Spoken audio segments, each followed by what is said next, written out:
Welcome back to the Hustler Circle, 3 Minds, 1 Mission. We're on episode 16, and we have 2 special guests. Actually, our relationship started almost a year ago. We had started this consulting practice, D and I and Alex, and I actually got targeted, and I think Dee did too, an ad that had Javi's face on it, talking about starting your own funding business, et cetera. We already were, scaling and thriving, and I wanted to pick his brain. It ended up being a mutually strong relationship where we started our engagement and figured out some of the sales and marketing components, some of the operational pieces. She's the me for this business. Very, very strong acumen on the operational side. So I'm really, really excited to have Javi and Clarissa here. They are from ATMA, which is an acronym for Access to Million Academy. Yeah. And they started their own funding consulting practice and then quickly shifted into helping small business owners start their own funding consulting, but also other businesses to help them do any kind of marketing strategy, et cetera. So I'm really excited about the nuggets that folks are going to learn. If it's the first time you're watching this episode, please hit the like and subscribe button, but also share this with anybody who you think would find this very valuable. All right, let's jump right in. The focus a lot of our guests on our podcast is the entrepreneurial journey that people have. And I focus a lot on it because I came from big company. So and I'll say this in every podcast because folks need to ground themselves. Dimitri is a serial entrepreneur, super successful, multiple businesses, has a credit repair company for the last 9 years that does over $3 million a year, has multiple e-com businesses that have scaled and sold and flipped. And then I wanted to always partner with him. I've known him since he was in high school. And he was always like, Chris, come on, man, let's do something together. And then when I finally decided to take a step back, I didn't have to, but he always asked, and I was like, this time is the right time. It was the iron was warm, the shirt was ready to be pressed, and I was like, we'll jump into it. And we started working together. But I realized fairly quickly, I'm like, it's very hard to start your own business. Of course. Yes, not that it wasn't hard what I was doing, but I was going into a business that had a backing of $100 million just recently, funded. I was chief customer officer running 1,500, 2,000 people teams all over the world. So that's my background. And then I was like, let me go and minimize that, but then also expand my responsibilities. And it's worked out very well. I say that to jump to you, both of you. And first, welcome you to the podcast. So thank you for coming. Thank you for having me. Thank you for having the time. But also, let's just jump into what got you into starting your own funding business, starting your own business in general, because folks love to understand that. Well, it was mainly a necessity. We had a big rental company and we trusted the wrong people. We lost over $500,000 in 1 week, and that completely, almost broke us. We were about to file for bankruptcy pretty much, but we didn't want to because our family was tied to the business. So I was like, if I file for bankruptcy, it might affect others. So I was like, all right, we got to start making money soon. And we already had $300,000 of 0% of our own money. We already understood the product. And then I'm like, what if we sell this to get out of the rut?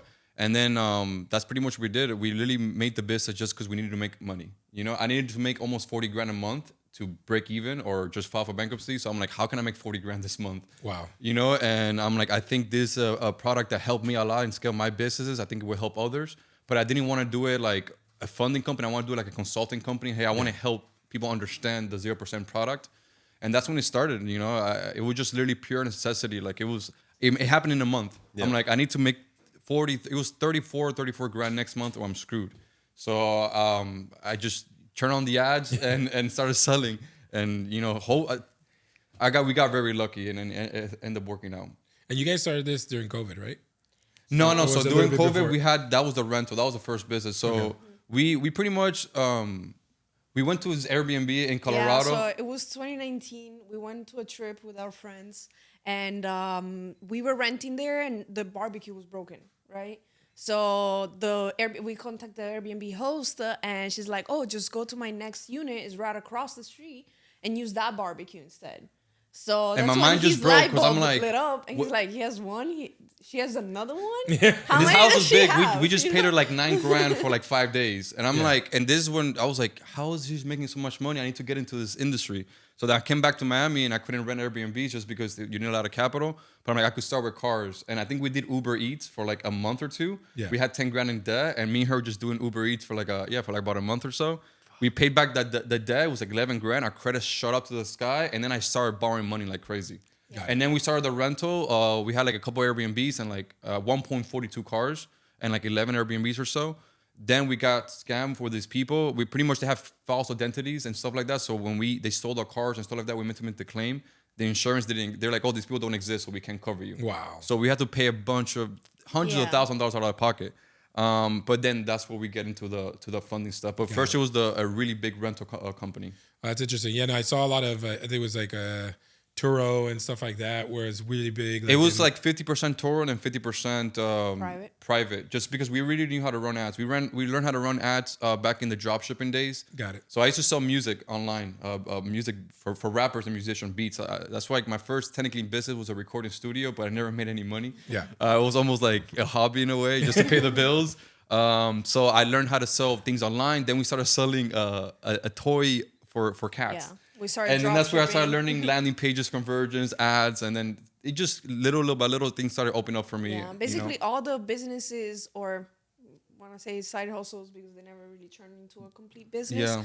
All the lessons that we learned from failing from those helped us ultimately in the last business that we opened, which was the funding company. Got it. Yeah. And then I know, at least, through our journey together, you shifted obviously to attract business to business consumers, like folks who are trying to achieve and start their own business and consulting practice.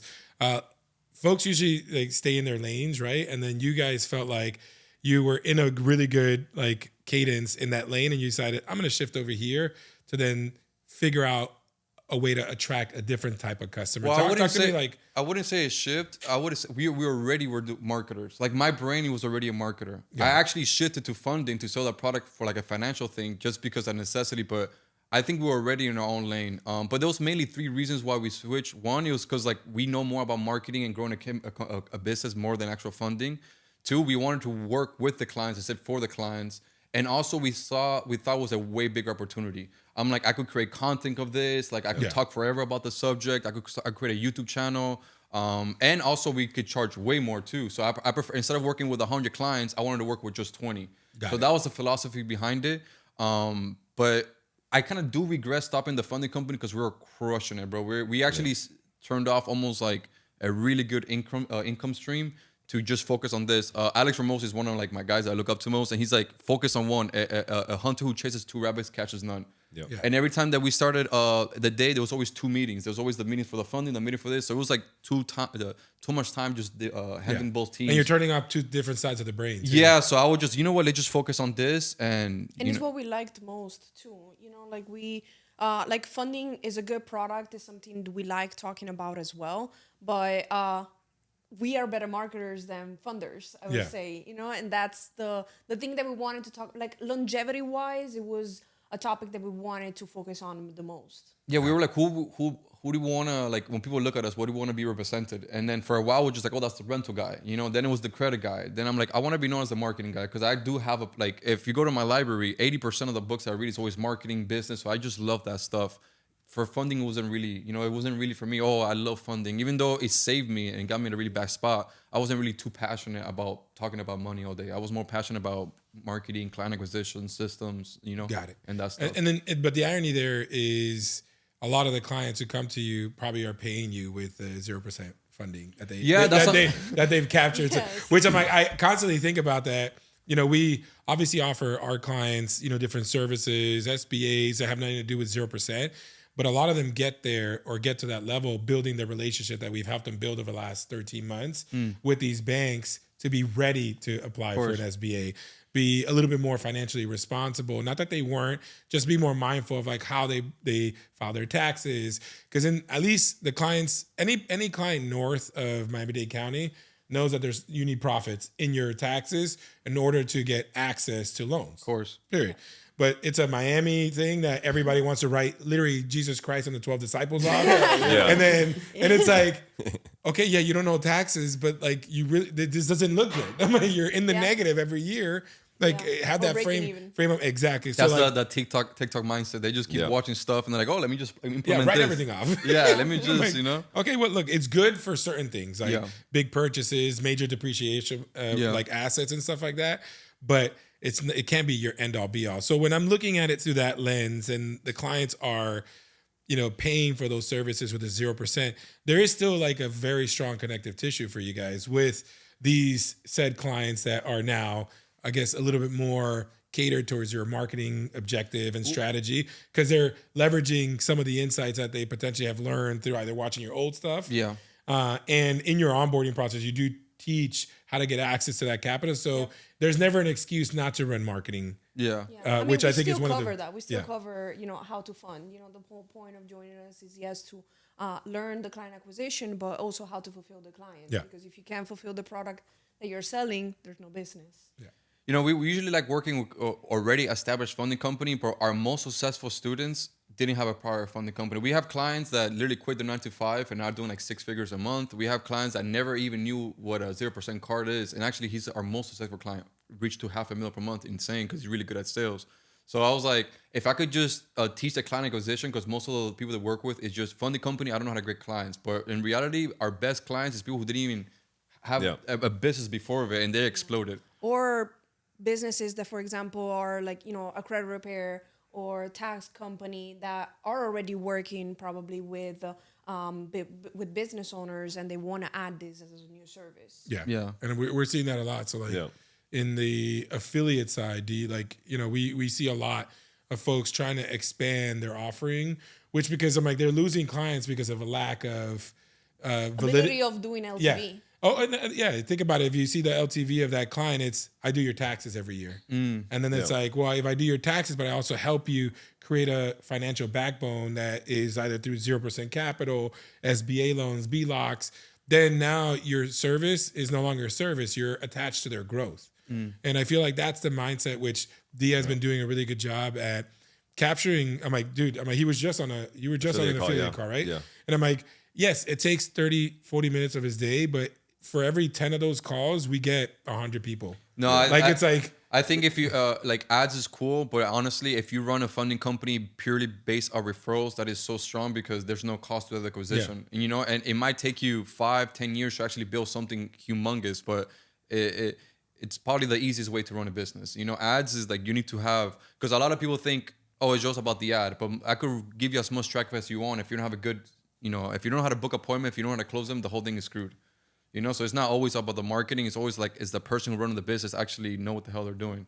So, yeah. Yeah, and you mentioned this a lot because I remember when we chatted, it's like you have people who are excellent in front of camera and they get somebody to join a meeting, but you don't have closers. And like the number one reason like a lot of people fail is because they don't close the deal. Yeah. I'm like, and we have the opposite problem here. Like D literally can close anybody. Yeah. So now, so like I'm grateful for that because like I don't have to get on calls. He literally convinces like Eskimos to melt the ice and buy ice and everything. I would say like anybody who wants to make money online, you need two skills: is marketing and sales.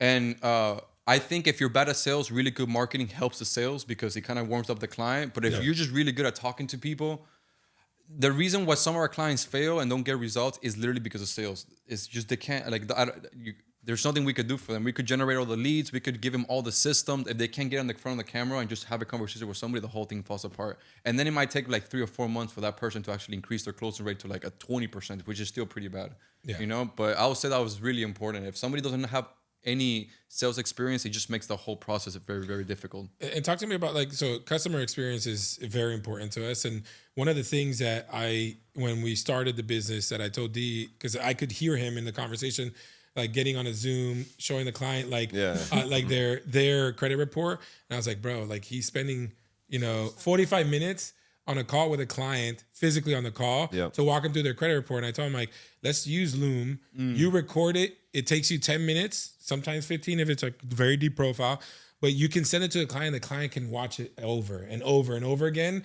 And they still get you on the phone. But that call now is 10 minutes, 15 minutes. Because he tells them, call me after you watch the video. And I'm like, and he can tell on that call if they watched it.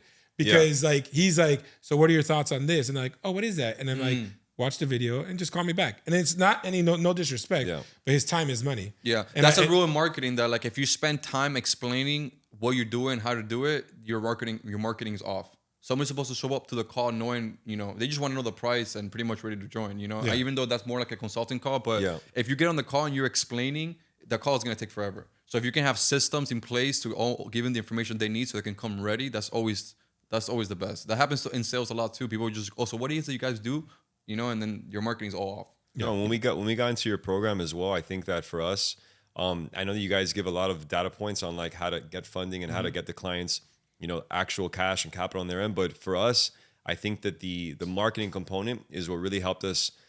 Maybe not linear because we didn't run paid ads on it, but we started throwing the marketing content out there that was predicated on what you guys were building out, the clickbait type of stuff, and then now that compounded with UGC, compounded with referrals, compounded with affiliates, compounded with clients that are coming back, compounded with the podcast. That's where I think really put us in a position where we were able to scale and like where my phone doesn't stop ringing. Like it literally is like that. And then that for us, and the other thing is too, is like when I was listening to you guys is you guys did one thing only. You guys threw darts at the board, within your type of area space on the marketing. And then I think that for me, I had those similar traits. Like we've had instances where our backs were against the wall and we had instances where we had high amount of debt, and this really catapulted us. This really helped me. The funding thing for me as an entrepreneur really helped me connect the missing link, not only for myself and my partners and my family, and it's assisted us in all those places, but it's also now I can see people that come to my doorstep. I see them as, okay, you're me this time ago. Exactly. And then I'm going to tell you what you need to hear, not what you want to hear, and put you in a place where it's like, it's going to make sense objectively. And then it's your responsibility as a client to meet me in energy, meet me at the summit, meet me at the mountain. And then when that happens, that type of harmonious relationship for me is what gets those zero acquisition costs on referrals, because, anyone that's doing funding, like it's expensive to get someone not only on board, get them in your system, getting into your SOPs. And then from that point forward, like, we're doing in a capacity right now where like we don't have any acquisition costs, and it's not one thing, it's not another, it's not this, it's not that, it's everything. Everything is, the tone of my voice is just as important as the invoice being closed. I love that. It's the same shit. It's the same thing across the board, because this invoice never existed unless I had a smile on my face when I was looking at the report. And like, whereas I'm doing an evaluation and the client might see I'm just 5-8 minutes on the camera, like I know what's secondary and tertiary and what's coming up, because if I can look and I can respect the roadmap or lack thereof on their credit profile, I can also see the deficiencies that exist to get them to where they want to be at in terms of their short and long-term financial goals. And I think, and obviously before we got on camera, we were laughing about the clients that like are kind of pains in the asses, but those clients are good. Why? Because they're giving us a seed of opportunity to grow on how not to make those poor decisions in the future and waste our time, which is really our most valuable asset. And at least for me, as I get older, I see a bunch of crazy things in the world, people passing away. So like my time for me is one of the most important things that I have at my disposal. And I try to make sure that like the clients feel and understand that as well, because I want to reciprocate that energy to them as well and make sure that they're in a place where like they know someone is in their corner that has love and attention towards their unique circumstances. So like I always tell clients, whatever you're going through, it is what you're going through. I may have similar overlapping things, but ultimately I'm here to help you to get from here to here. And I'm not going to do so in a capacity of sympathy where I'm crying with you. I'm going to do it with empathy and teach you, okay, this is where we're at. This is what we need to do moving forward. And I think that type of like love and caring really puts people in a position where, again, we have all these referrals, we have all these affiliates that, really put a very sensitive thing in our hands, which is like their socials, their finances. Like we have a client right now, she's a stylist for like celebrities and athletes, and she pulls in, I would say, about almost $1 million a year after taxes.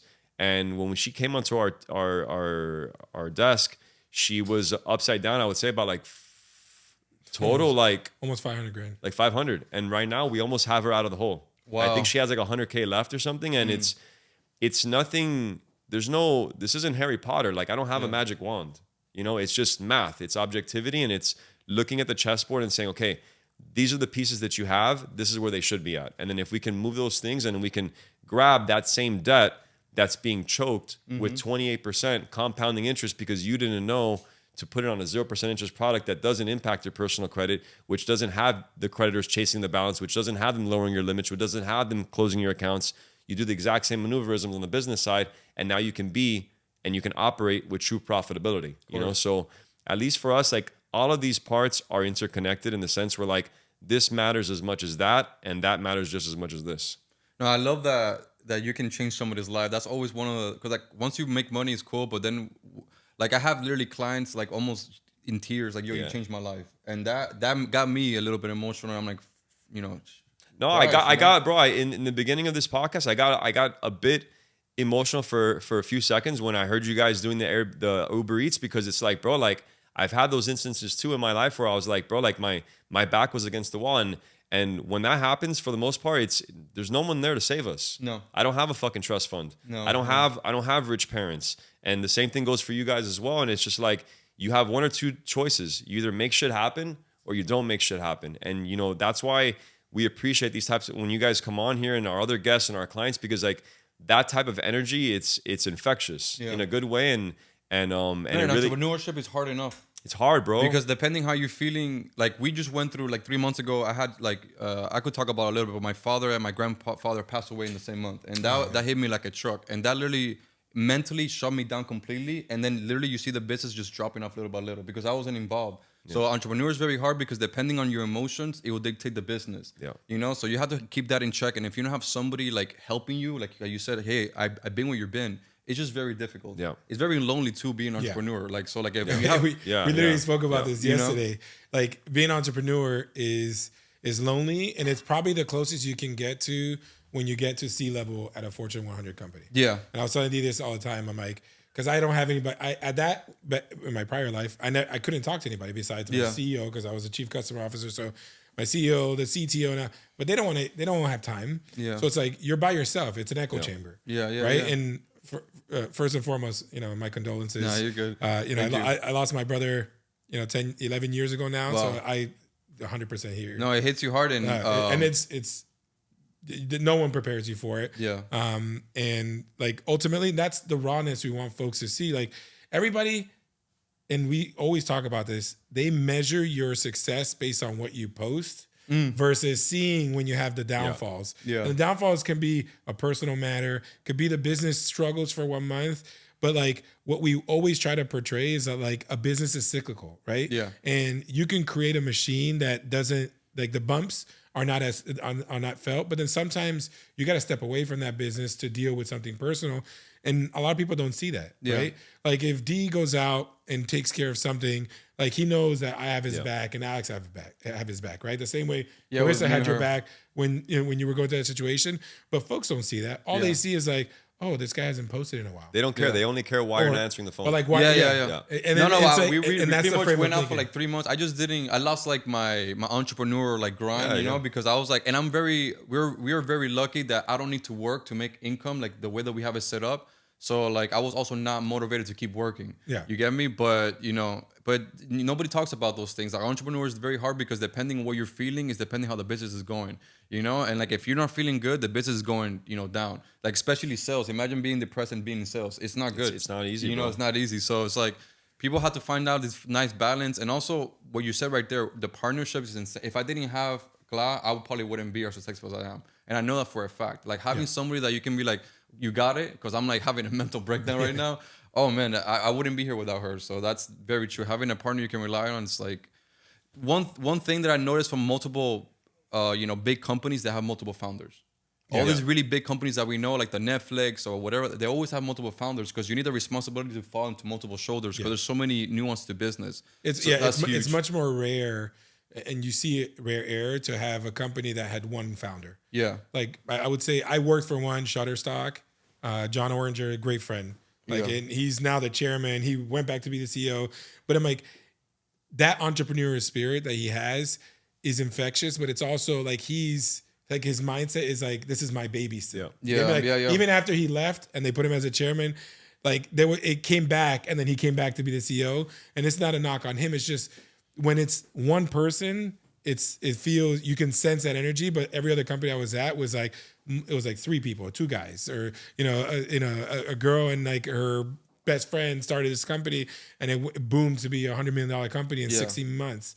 I'm like, those type of that energy you can see because you rely. It's a yin and a yang. Yeah. I always say it's like a flywheel. Yeah. Right. Like when you're cycling, like there's energy in the legs and the power comes from the legs. But what's making the movement is the machinery on the bike itself, depending on the elevation and stuff. So like I feel like folks on a team are like a flywheel. You can feel the kink. Yeah. You can feel when you're not putting enough power because you're not going the proper distance and the speed.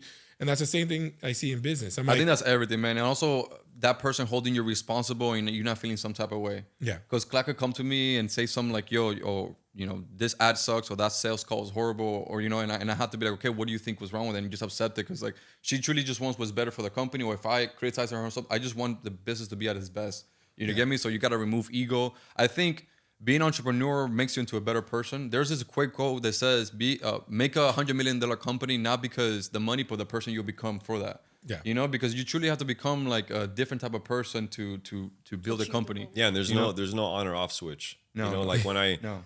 when I first got with my my girl, I would remember I'd be like with her friends hanging out and like I'm just not present. Yeah. And I didn't, it's not that like I didn't care about them. I didn't care to be present because I'm thinking about my business. I'm thinking about what my tasks that I need to do, what I left on the table, why I need to move the needle. And like, you know, some of them at certain points were like, oh, well, you know, he's this, he's that, or whatever. And one of them became a nurse practitioner. Mm-hmm. She opened her own spa, her own med spa. And then I'll never forget, it was like a year or two ago. She goes, I get it. She goes, I get it. And I go, I know. Yeah. I go, I know you get it because until you're in it, you're never going to get it. The same way, like I can never give feedback on someone that has kids if I didn't have a kid. Yeah, you know, like if I haven't been there before, I'm probably not going to give feedback on there because I don't have the experience. And it's just like entrepreneurship is you have to be all in or don't go in at all. It's not a, you know, test the waters type of ordeal. You have to be shooting in the gym every single day and you have to have your shoelaces tied and you have to be prepared for the losses. And then you're going to have the proverbial break because how much shit did you guys go through before you guys got I think that's the most important, the losses. Yeah. I think you need to lose in order to gain. It is, Yeah. bro. To add to that, like for example, for us in our story, when 4 or 5 years ago, when we got scammed and we lost all of that money and we were about to file for bankruptcy, that for some people it may break them. You know, not everybody is able to afterwards come back up, come with a new idea. It almost broke us. Yeah, it almost she broke us. was losing hair. I was growing white hair. Yeah. We were stressed, bro. And that's when, like, you know, you have to tie into also your emotions and don't let them take over you. Because, for example, he just lost 2 very important people in his family, and it put him down for a couple of months, but he got back up. And same for us when we're in that moment. You know, I'm an immigrant, first immigrant coming here. Born and raised in Italy, lived there all my life. I came here alone with basically $300 in my pocket, you know? And we were about to fail for bankruptcy. You know, I left all my family back there to then fail.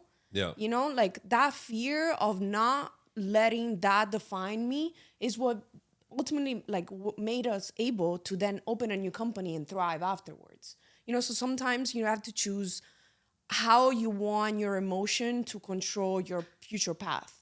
And the emotions aren't bad, you know, like you have healthy and you have unhealthy emotions, right? Like if Javi right now calls me a name and I punch him in the face, that's an unhealthy response.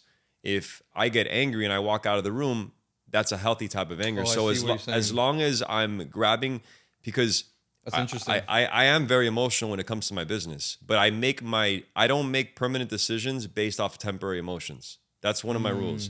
But there will be times I'll tell Chris, hey, this is the first conversation and what I expect to be many conversations on something that I'm seeing happening. And I'm feeling this type of way right now. I'm feeling angry or I'm feeling frustrated or I'm feeling sad or perplexed or confused.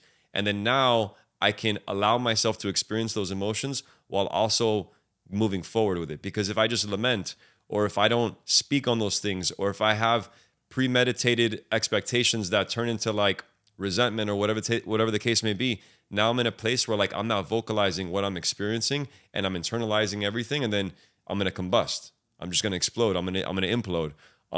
So yeah. So I mean, you guys know, and the thing is too, like one of the more beautiful things that I see here is that, like people always say, "Oh, don't work with family, don't work with your spouse." Like you guys just met my mom. Yeah. You met my brother, one of my best friends, Chris. Yeah. You guys are in a relationship. So like it works. Yeah. It works if you want it to work. I mean, her brother works for Yeah. us. We have family members. One thing I wanted to say that you're like, because me and her, I'm like, hey, I'm having this conversation because I could see this being a problem in the future. That's literally me in the business, and I'm like, and I keep bringing the conversation up, and she's like, okay, I guess we gotta pay attention to this. But And Chris- you have to be Yeah. comfortable. So like, one of the things that and I'm the oldest one in this room. So Yeah. I'll start with that.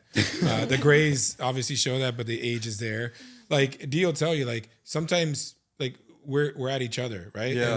And then he'll sit me down like, hey, we need to fix this, or we need to figure out how to get more funding from clients for this and stuff. Like a natural response 25 years ago would have been like, the fuck you talking about? Yeah. Like I'm doing everything, blah, blah.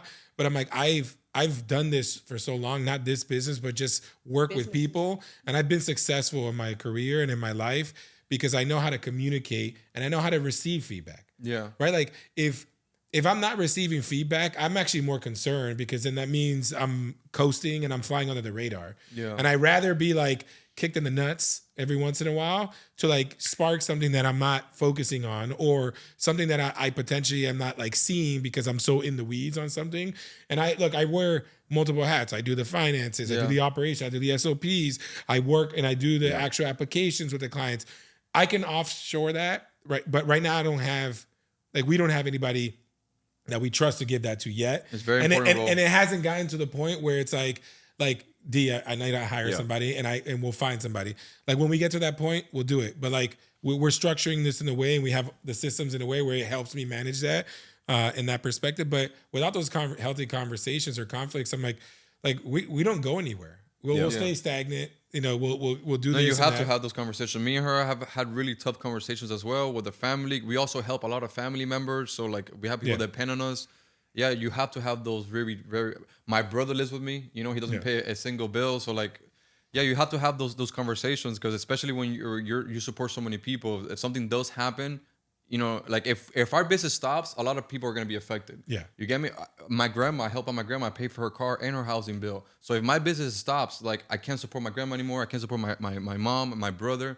So there's certain things that like if she tells me, hey, you're messing up, I listen, you know, because I don't want this thing. For me, it's more like I want the business to be good. And for some, even though this is the bad thing, I feel like when the business is good, I feel good, which this shouldn't be that much. Yeah. It should be just, No, I'm yeah, always yeah, good. yeah. You get me? But for some reason, as entrepreneurs, like the graph of the business, like the if it always looks up, I'm like happy. I'm like jolly as hell. Yeah. As soon as it goes down, I'm like, oh, I'm a little bit sad. You get me? It's a lot of different relationships happening. You have your relationship with your business. You have your relationship with yourself. You have your relationship with your spouse. You have your relationship with your brother, with your grandmother. You have your relationship as a unit, as a whole. So it's Yeah. like, how do you responsibly cater to all of these things? And then, you know, that's what's called lifestyle balance. You know, you have your physical health, emotional health, healthy relationships, job satisfaction, and community involvement. Those are like the 5 health spokes of life. And then not always are all of these levels going to be so high, because sometimes you're just in the thick of things where you're physical. Like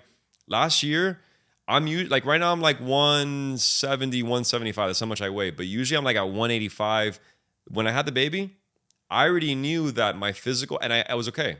I knew it was gonna gained a little go bit of weight? down. No, I went down to 160 pounds. Oh, really? I stopped going to the I gym. hear the opposite. People get a little bit of weight when the.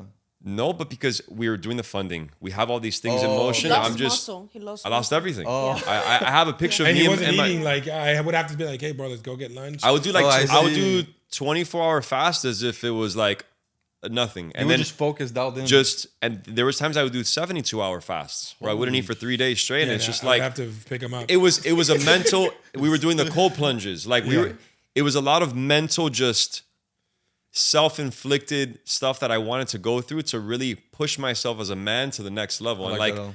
now that I see all the things that I went through, like I'm coming back already. Mm. I'm feeling myself come back. We're going to the gym every day almost. I'm eating very healthy. I'm feeling myself come back. And now my relationship with Dimitri is a lot better than it was last year. But guess what? My business is thriving. Yeah. You know, so I sacrificed all those things. And that's the common denominator in all this is the sacrifice. Yeah. What am I willing to give up to what I want to get? Because there is always going to be some type of push and pull. And you guys know that more than anyone. If I'm going to thrive over here, maybe this here takes a back Of course, seat. always. No, No, there was a time but- our relationship was a little bit, there just because the business.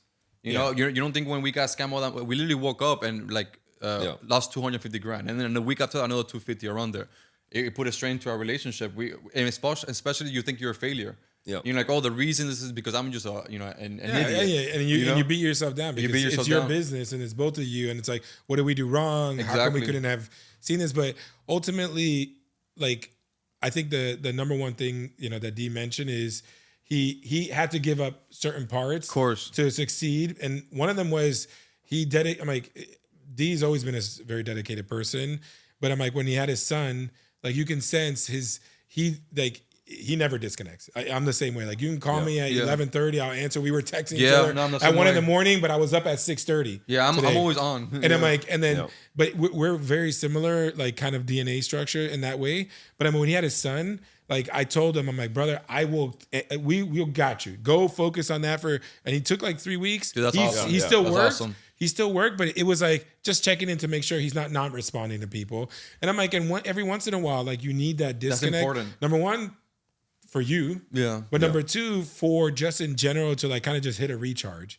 And that doesn't mean like go off to the abyss and be gone for 18 months. Yeah. Like, or 3 months in the summer. But if he wants to do it, fuck it. He can. Yeah. I told him, he potentially wants to go and live in Spain for like 2 months and get him. I'll get you a Starlink. Yeah. And you can connect whatever you want. Yeah. And the beauty about being in Europe in the summer, the morning is beautiful. Yeah. But like people here wake up in your afternoon. So you can do shit all day and then go to the gym, shower, and then you start working and then you work till like 8 o'clock in your game, bro. It's good. I'm like, me and Clark kind of did that. We kind of did like an early retirement type of deal. And honestly, we just got really bored, you know? And so that's why I'm always just working because it's fun for us. But, the whole lifestyle or the idea of like just laying the beach, it's so boring. Yeah, but it is so boring. That's why I told him I'll get you starting because I love to work. Yeah. And I don't work because I have to make the money. Yes, I do. Yeah. But I work because I actually like working. I like helping people. If I'm home, like my dad's retired, but when I retire, I don't know. I'll probably work at a library. I'll do whatever the hell I have to do to not be home. Yeah. I'm guaranteeing that anybody watching this, my family, for sure, you will never see me at the house just like watching TV. No, I don't even watch TV right now. It's been a year and a half since almost 2 years now. I can't not name you a show. He asked me the other day, have you watched Dune? And I'm like, I haven't watched the first one. I'm like, I haven't watched any TV because I get home, I hang out with my daughter. By the time she goes to sleep, then I start catching up on stuff. I'm sending out appointment details, talking to clients, setting them up for tomorrow, like, and stuff like that. Like I have a client now in 15 minutes going to Chase. Yeah. And I'm like, in my brain works. It's always working. Like, it's all like a time slot. Yeah. No, I like that. I think working makes us happy. It just when you get sad is when you when you're working on something you don't like. That's when it gets depressing. But for us, we took a long break before, and it was so boring. I'm like, I gotta get back to work. Like the whole idea of laying in the beach all day, it's fun for maybe a week, and then you're like, holy crap, I need to get back to work. Yeah, moving the needle is important. Being able and having quality work. Whether whatever it is that I'm doing, I'm focused on that task. Whether if I'm lifting a weight, or I'm taking out the trash, or I'm having a crucial conversation with someone, like it's all the same shit. Yeah. It really is. Like in the same example of the invoice, like the invoice being closed is the same thing as me looking at the credit report. It's all in the same spectrum. It's just different parts. So, and that's, I don't understand, and I honestly don't care to understand people that don't think like me when it comes to work. I don't care. Like, I understand and I respect the 9-to-5ers, but I grew up in a certain way. Like I told you, I didn't have my dad, no trust fund, no this, no that, no college education. I've been through a few traumatic things in my life as well. And it's just like, I understand that at the end of the day, I either need to make this work or it's not going to work. Yeah. And from that point forward, like it brings me joy to help people reach their milestones. It helps me, it brings me joy to help move the needle. But when I'm stagnant, I'm like, I feel like I'm decaying. Yeah. When I'm not doing things, I feel like I'm decaying, and it's like, I don't. What happened to me? Like the money, like we always discuss, Chris and I, it's a byproduct of the work or lack thereof. And the same way you have a lot of people that you're responsible. Like I am in a certain capacity responsible for my brother's finances, or Chris's, or my mom's, or all the stuff that we have here. So respecting that responsibility allows me to have the enthusiasm and the bringing the smoke every single day. I think it makes you into a better person as well too. Yeah. That's why when I have a consulting call and they're like, oh, I just want to build this company to sell it. I'm like, and then what? Yeah. And then what? You know, you can systemize the business and still own it. You know, you don't have to make an exit. People just always think they have to exit a business to be rich, but you can systemize a business, still keep it. Yeah. Because once you sell it, then what? I have a guy that I know that he sold his company for a huge amount, and he's like, yo, I'm depressed as hell. I don't know what to do. Yeah. Like, I don't know what to do. Like, he's been doing nothing for 2 years. He says he's losing his mind. Yeah. All the money in the world, but no, he's not really happy with himself. Yeah. So that whole of like helping people, moving the needle, that's what it's all about, man. And you never know what, like for instance, when we started the funding, right, it was all predicated around the credit stacking and this. But now, I mean, we're a few months later and we're SBA loans, getting clients $250,000 paying back over 10 years. If a client has personal credit card restrictions, getting them merchant cash advances to relieve that cap space, the credit stacking, you know, like there's so many products out there, business lines of credit that really put clients in a position where it's like, it's exactly what you said earlier. They just don't know. They don't have the education, and we're here to fill in the gaps. And then now, because their runway got extended, now they're in a place of what? They can really operate with true profitability and psychologically less be stressed. Like they're not stressed anymore, because it's pretty whack logging into your credit card and seeing a 580 credit score and you don't have any fucking money because you use all your personal credit cards to build a business. Of course. Just because of what? You're busy focusing on making money. You might not have time to learn about the objectivity attached to how to acquire a business product and how to, you know, position a tier 1 bank from a tier 2. You know, like not everybody has time for that. Us, even the patience to learn it. Even us within the funding, I didn't have time to learn the marketing strategies. Yeah. So what do? We hired you. Yeah. And then now all of our posts that my VAs do, all I do for instance, when we went to London a few months ago, that we were there for a week, I'm there messing around, just shooting content.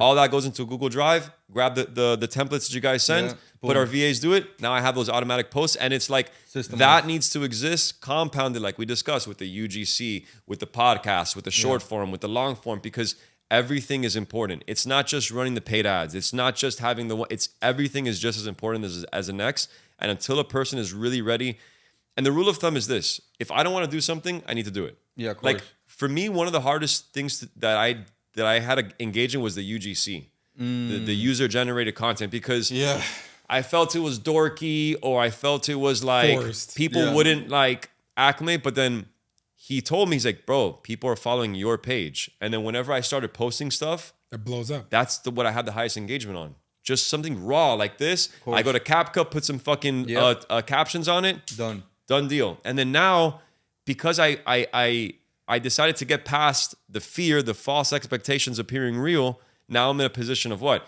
I just got a lead. And that lead just translates to $10,000 because I got over the hump. And I wasn't scared anymore.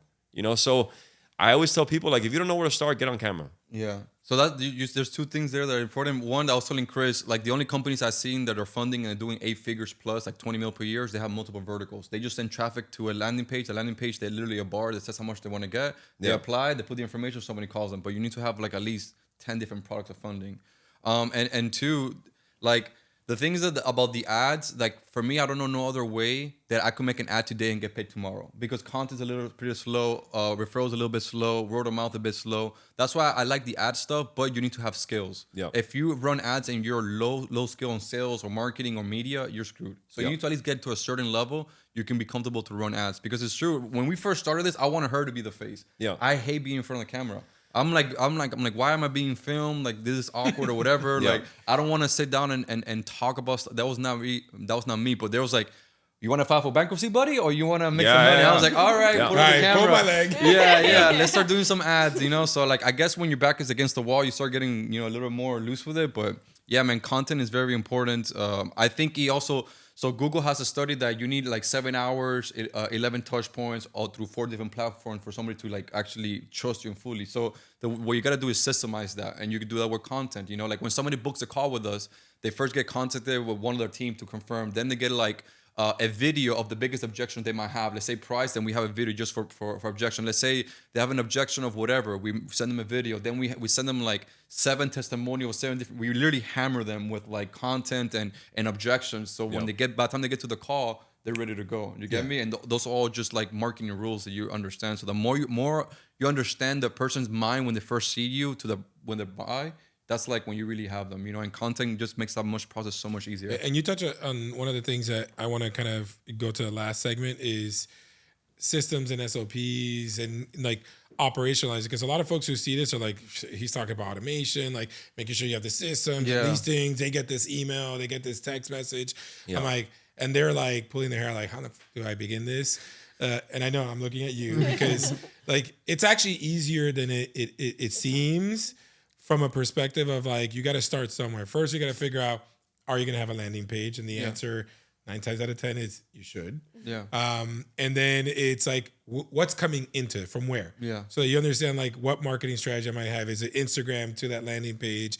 Is it search to that landing page? It's something, but start with one, master it, then expand. Because I'm like, I feel like a lot of folks tend to do is they'll try Facebook and Instagram ads, but I'm gonna do something on TikTok. I'm gonna do something on Bing. I'm gonna do something on Google search. And then like, they're not marketers and they don't know how to manage like A/B testing specific ad sets and stuff like that. So they're just like throwing money into a system without any strategy. Yeah. So like, I feel like you have helped a lot, at least in your business process, in creating that SOP of like, what's the first touch the moment someone engages? Even if they engage and they don't respond, you have a good cadence. Cause I went through it. Yeah. It's like, hey, I know you, are you still interested? Yeah. And then like, even within like Instagram, I was getting messages. Yeah. So but I think more importantly than system is actually the person behind that system. Yeah. That is actually the most important. Like the reason why we haven't scaled beyond to the point that we have the systems, but now we need the A players. Yeah. Because three B players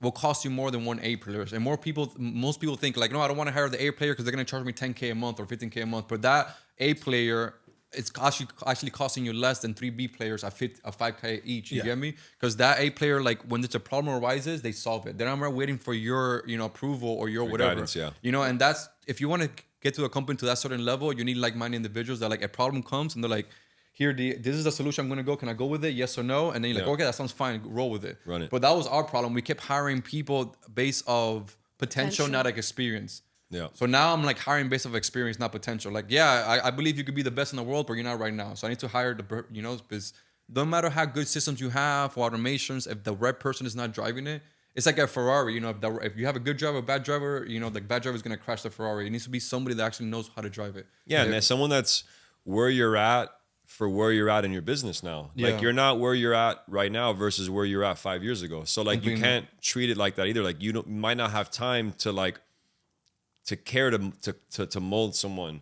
or to adjust someone's, because you're running at 40, 50 miles an hour every single day. Like I don't have time to be worried about someone who doesn't even know what the fuck a credit score is and wants to work with me. You know how I call it, right how can you keep up with altitude? So how I know is like, how the higher you go up a mountain, the less air. So I'm like, I bring you up the mountain. If I see you breathing a little bit heavy, I just throw you down the mountain. And so I could find something that could breathe up there. Bro, we had a partner in the funding, and we just said, hey man, look, we all learn the same material. Yeah. I think and feel because of X, Y, and Z, retainers closed, invoices closed, processes, customer experience, weird situations that you had that we didn't have.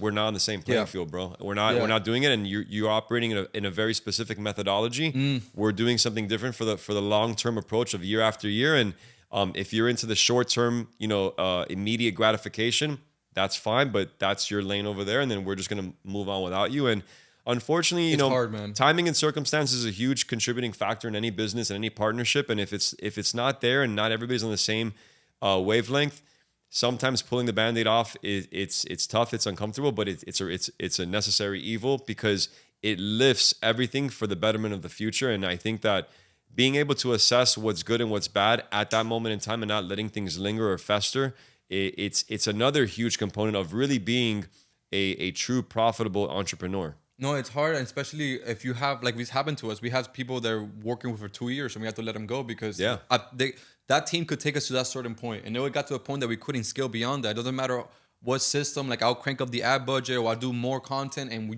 couldn't scale by that point, And I'm like, okay, then it has to be the people operating the thing. Yeah, the business outgrew them basically. Yeah, like the business outgrew the people that were there with their potential, and it happened to us very quick. And we had to fire people that we've been working for 2 years. It was very hard. These people became our friends and stuff. It's very hard conversations, but it's a for the best necessary evil. for the business, you know. No, and that's good for kind of folks to understand. Like the systems help the people like that are in the intake or managing those systems need to be A players. Yeah, well, it depends also the task. Like if it's somebody opening emails and then whatever, it depends on the task. But like the systems, of course, because you got to systemize the business as much as possible. If not, you're just doing the same task over and over again, and then you're just pretty much spinning, wheels are spinning. But I think more important than a system, you can give, like, let's say if you give me like or Clyde a task, I don't need a system. I'll create the system for you on the go. You get me? Like, we're gonna do this, boom, boom. Instead of hiring somebody that you have to show them the system, if the what's they understand it I mean? without having to. So it's different. The persons. That's why entrepreneurship I like it so much, because it's all depending on the person. The person that takes the business. I mean, if somebody's business is not good, that's because the person is not good. So that's like really eye-opening for me. Most of our clients for us are not successful is literally they don't got their shit together. I have clients that literally we got on a call and they're like, well, by now I thought I would have gotten more results. I'm like, okay, how many ads have you made in? What's your closing rate? What's your book call? What's your cost per click? And they're just, what are you talking about? I'm like, oh, let me look at your VSL. Oh, I haven't recorded yet. I'm like, so you've been with us for 2 months. You haven't recorded ad. You haven't done a VSL. You haven't made the landing page. There's nothing going on. You get me? The problem is nobody wants to fry the fries. Everybody wants to own a McDonald's, but I'm pretty sure I'm right. When you buy a McDonald's franchise, I believe they make you do everything. Which I love. Like my business, I went to every part of the business before I hire. For me, like so many people want to outsource something that they don't have done themselves. I'm like, if you outsource that thing, then how do you know if they're doing a good job or not? Or how can you debate it? At least I need to, let's say level from 1 to 10, I got to understand from 5 to 6 or 7. Then I get like a badass in there that we can kind of communicate. That's how Elon does it. Like Elon has all these companies, but like the people he has in charge, just brilliant people. That's the only way you could do it, But a lot of people a lot of new entrepreneurs, let's say they want to outsource marketing. That's one of the biggest things. Oh, I want to, they hire already work 3 marketing agencies. Oh, it doesn't work. Well, because the marketing agency doesn't care about your closing rate, your show up rate. Because an agency is just driving you leads. But if you don't have the other parts of the business set up, like the back end, like the show up rate, the closing rate, then you have high churn. You keep hiring marketing agency, because it's not about just generating leads. It's about the whole part of the business. You get me? Agreed. So that's why when you outsource something you don't understand, you get bad results. And they're not ultimately from where? They're not from here. Yeah. So like they might think that something is cool, but like, bro, maybe that's cool in India. Maybe that's cool in Pakistan, and it probably is, but it probably was cool here 4 years ago. And it's just like, at least for our VAs that we outsource, like we have someone here that will say, no, this caption needs to look like this because this is what's going to be catered to our demographic. Exactly. And then now those people can be molded because they're not being given high level tasks. I'm not going to have my VA do a fucking credit evaluation, because I'm going to lose the trust of the client within 5 seconds because the VAs barely even speak English. So it's a matter of looking at what grade and what talent we have and utilizing them to the highest point possible with their strengths versus of like the narrative of what we would want them to be, right? And then that comes together, and then now that's when you have a beautiful team, because I might not know all the operations and all the technicalities in and out, but like because of Chris, I've learned a lot. So like I know how this works here. If I do this, if I tag this here on the Monday board, it's gonna get hit to them, and they're gonna put this task in my schedule. So it's like, and then on the credit side, Chris knows a lot of shit, but then there's sometimes where Chris is like, hey, what do you think about this? Yeah, of course. So then everybody has their specialties. Yeah. Everybody has their specialties, and everybody has.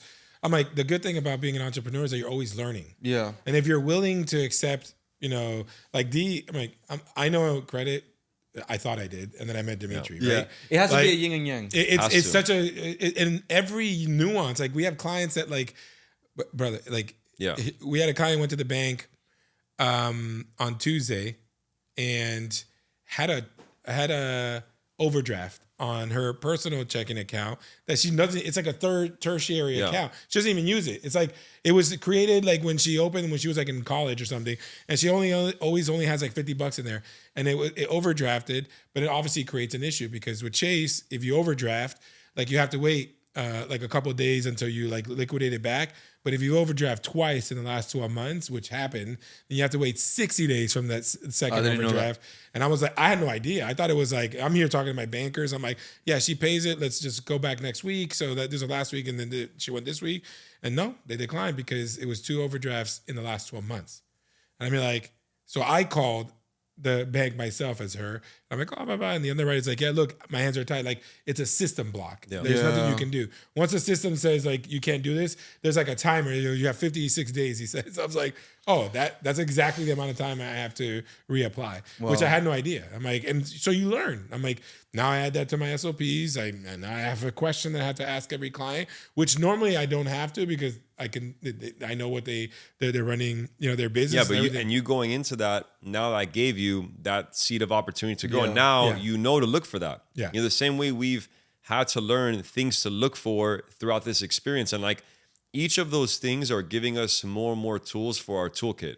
Yeah. And then now we're in a position where we're getting more and more expertise and we can cut the fat very easily. Yeah. We can cut the fat, not only from a client perspective, but like the engagement within the engagement. Like asking the crucial questions, telling them what they need to hear, like all of those things. And they're all interconnected because in that example, client already had a 770 score. I already got them, but then it's made that one thing that causes that full on hard stop. Like, hey, they can't get funding from that creditor. And then now moving forward, we know if someone has those overdrafts, especially if it's multiple, we stop them for X amount of time and then we run the sequence. Yeah. So Yeah, learning from your mistake is huge. But I love that you guys have that yin and yang, which I think is very. This is a mistake that I also seen that talking to a lot of business owners that the two founders have the exact same skill set. yeah. That's a recipe for disaster. Like one of you doesn't have to be there. Yeah. So when you guys have opposite skills, like me and Cla, like I learn a lot from Cla. Like I don't know. You don't know how many times people ask me technical stuff. I'm like, I don't know. That's Z.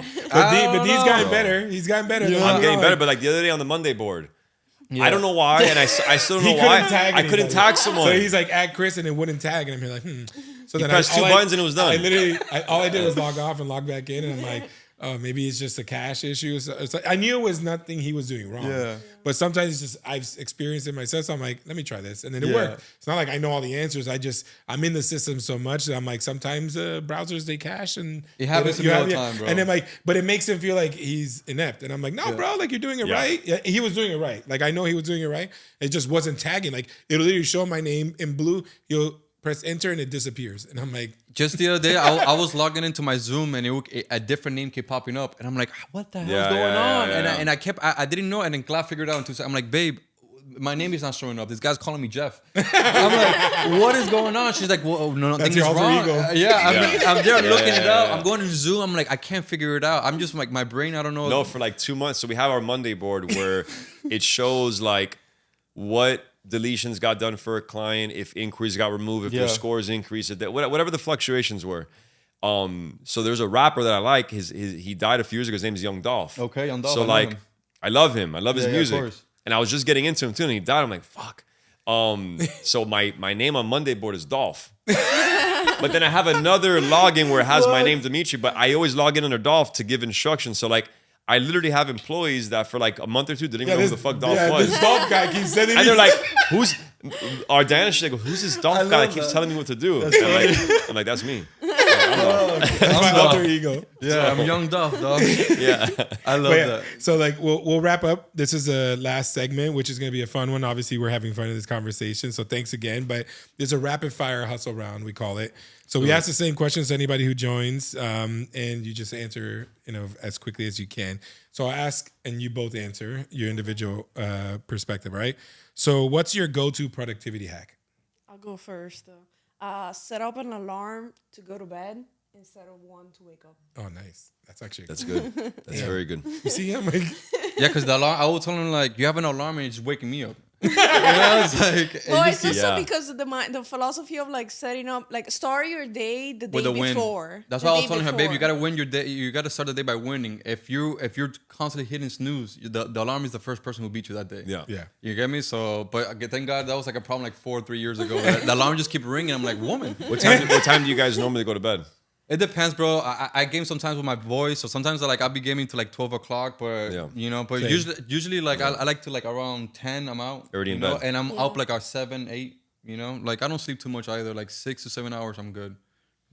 What's your go-to productivity hack? I don't really have one, to be honest. I was thinking one, but I don't really have a practice. Like I'm very like bare bone. Like I wake up, my coffee, go right to work. There's no magic, man. Like Okay. the first thing I do Yeah. is look at my ads manager, my data tracker. Like my clients, some results. That's the first thing I do. I don't really. All right, so this one I know you're gonna have to pick from one of the 60,000 books you have in your office. What's one book that changed your mindset? It's impossible. That's like saying what's your favorite song. You're like, you know, I don't have one book, but if nobody has like, it's not a big reader, I recommend How to Get Rich. It's a very good book. This guy, like, he made like $1 billion selling magazine. It's called How to Get Rich.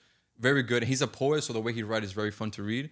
Another one will be Your Next 5 Moves. So a lot of people they're like, what do I do next? Read that book, Your Next 5 Moves. And maybe Atomic Habits. Yeah. Like if somebody who's like brand new to like, I need to start being an entrepreneur. Because entrepreneur, you're solely self-responsible. So I think your habits is a big part of that.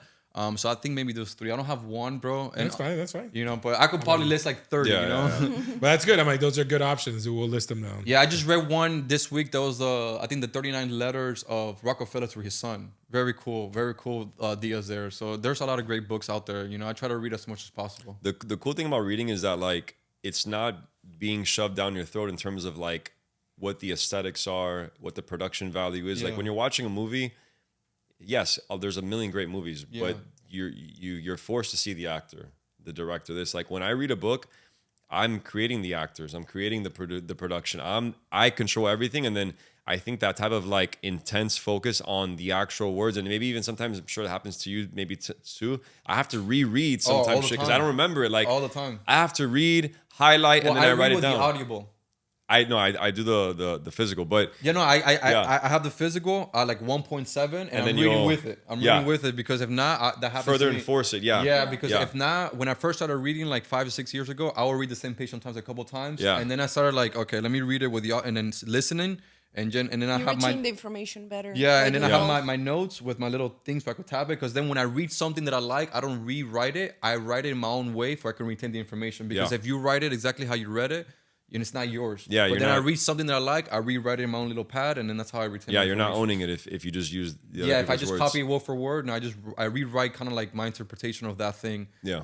But yeah, I read it with the Audible, man. Yeah. And I could go like swallow. I've been doing a Headway lately. Okay. Which is like it compresses books into like a whatever time frame that I want to compress it to. If I want to compress into a 30-minute read, it'll compress it to 30 minutes or 45. So.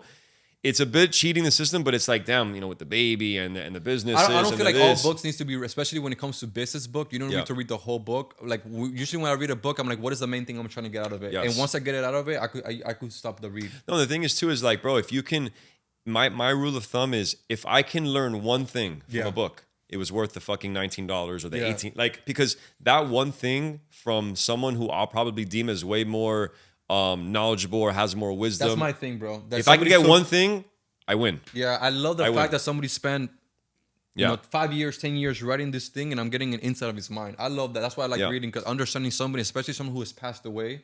Oh man, I love like just reading all the stuff. Have you ever read Don't Sweat the Small Stuff? Yeah, of course. Yeah. That's the one with the professor that he was passing away. Yeah. No, I'm sorry. This is The Last Lecture. It's called The Last Lecture. So it's a professor that he gets cancer. And you know, his family's like, hey, you know, what do you kind of want to do in your last month? He's like, look, I want to build this specific lecture. He's a professor. I want to build a last like lecture, and he goes over everything. Like he goes over like the fear of not being when penguins huddle up and then like they decide who be the first penguin to jump. Yeah, you know, be the first person to ask questions. And it's like it's really cool because that guy's literally dead right now. Yeah, he's been dead for years and years on end, but like. He impacted me and I never met him. So I love that, bro. It's the books is super cool because it really allows us, especially with the day and age that we live in right now, where we're proverbially in the matrix. Yeah. You know, like it allows me to kind of just really disconnect and like humanize myself once again. And like that bleeds over to the relationships that I have with the clients in terms of them seeing that I'm understanding their situation from an empathetic perspective. Yeah, no, I love that. And also books teach you certain frameworks. Like a good book that I like is called Eat That Frog. Which is just pretty much means when you wake up in the day, eat the biggest frog in front of your plate. Like if frogs are things to do, right? Yeah. People usually start with the smallest frog, but you should get out the biggest, nastiest frog first. Get that one down the throat. That's what we do in the gym. You know, we'll be heading to the gym. I'm like, hey, what's the hardest thing we could do first? We're gonna do legs first. We're gonna do legs today. We're gonna front load all the shitty stuff. Yeah. All the stuff that's gonna suck. Yeah. And then when we're in it, and we had this conversation the other day, I'm like, you notice that when we have leg day, we don't even talk. Yeah. Because there's just so much stuff going. And then like I'm like also too, Chris, look around, who's sweating? Yeah. I'm like I'm panting. The only one. I'm panting because it's like we're doing the assault bike, we're doing fucking 10 sets of squats, we're doing push-ups, we're doing pull-ups, we're doing dips, and it's just like that type of like getting it out of the way in the beginning. It's the best because now I can coast at the rest of the day or the rest of the workout. One thing that you kind of reminded me earlier when you said it's like, hey, I like to wake up and like, or like if it's, you said it's the thing that you don't want to do is the thing that you have to do. You get me? And that's why the eat the frog concept is good because most people don't want to eat the biggest frog, but that's the one you probably have to do. Like, oh, I don't want to create content. Oh, I don't want to learn ads. Oh, I don't want to learn sales. Yeah. Well, those are things that you have to do if you want to succeed. And a lot of people, that's why I like books because they give you certain friends and lens to look at a problem. Yeah. You know, and especially that I don't consider myself that smart. That's why I had to read a lot, you know, to kind of overconcentrate, you know. But like I had to read to understand these things and learning from people who, for a fact, are a lot smarter than me or more successful, or more knowledgeable. Oh, it's huge. The first book I read, it changed my life. I got addicted. I think I read Rich Dad and Poor Dad. Yeah. And I'm like, oh my Robert God, Kiyosaki, there was so much knowledge in this $6 book. I'm like, oh, now I understand, you know. And I just kept reading from there on. No, that's awesome. You know. How about you, Clarissa? For me, probably it's called procrastination. Why you do it and how to stop doing it. That's good. All right. So if you could go back and do one thing differently, what would it be? Probably Anything, life, business, whatever you want. I don't have, man, if I... in business, I only for have- sure, hire and fire faster. Got it. That'll probably be in life. I mean, I don't want to get too emotional because I don't really have regrets, but I think I wouldn't change anything. But maybe I will fire and hire faster. Like that will probably be a lot better. Like there's some people we shouldn't have kept for like 6 months, and we were paying a ridiculous salary. So. Yeah. So, What's your dream business collab in 2025? I don't know, I think man. we have it already. Yeah. That's good. We also we're not really that, you know, we're very to ourselves, to be honest. There's a lot of people that literally run their business by networking. We're very to ourselves. We don't know a lot of people in the industry. We're very to ourselves, you know. So. Except us now. Yeah. No, I mean, and that's why we like this business model too, because most of our clients are like, we're mutual friends. Like we call them, they pick up, you know, they send us like Christmas gifts and stuff like that. We have really cool clients. And the other thing is too is like, at least for me, I'm so deep into it during the day. It's like I have a million networking things that I get invited to, and I know that if I show up, I'm gonna get business. But not even sometimes. Most of the time, I don't go because I'm just like, bro, I'm good. Yeah, I'm good. Like I. It's hard for me to muster up and maybe this is something that we should be doing more. But it's just like, coño, like it's the personality too. I feel like I'm also antisocial a little bit. Me She's too. more of a social butterfly. I like being with a small group, you know, the family or whatever. Like, I don't really like being around people I don't know, but it depends on the situation. Like, I'll go to an event if I know I'm getting value there. But usually, like if I go to an event, I know for a fact I'm not going to learn something that's going to be like, oh my God, unless I go to something very specific, you know? Yeah. So, yeah. Oh, that's awesome. All right. Well, look, that ends, this podcast. I want to thank you both for fun. dropping some fire in this podcast. And we're really excited about the nuggets that folks are going to learn from this conversation. As you can see, it's, we're all humans and we humanize our business, but we focus on being entrepreneurs and getting shit done. So anybody watching this episode, again, for the first time, please hit the like and comment. And I'm going to drop the links to Javi and Clarissa's socials, but also they're at my business. If you're looking to start, in this space on the funding consulting side, or in general want to pick Javi's brain, he does have you can access him. It'll be a cost, but it'll be the best investment you make if you're looking to run ads and you're looking to market yourself, as well as Clarissa. So we appreciate you guys for coming. Thank you guys. You guys are awesome. And thanks again, everybody. Tune in for the next one. Peace out.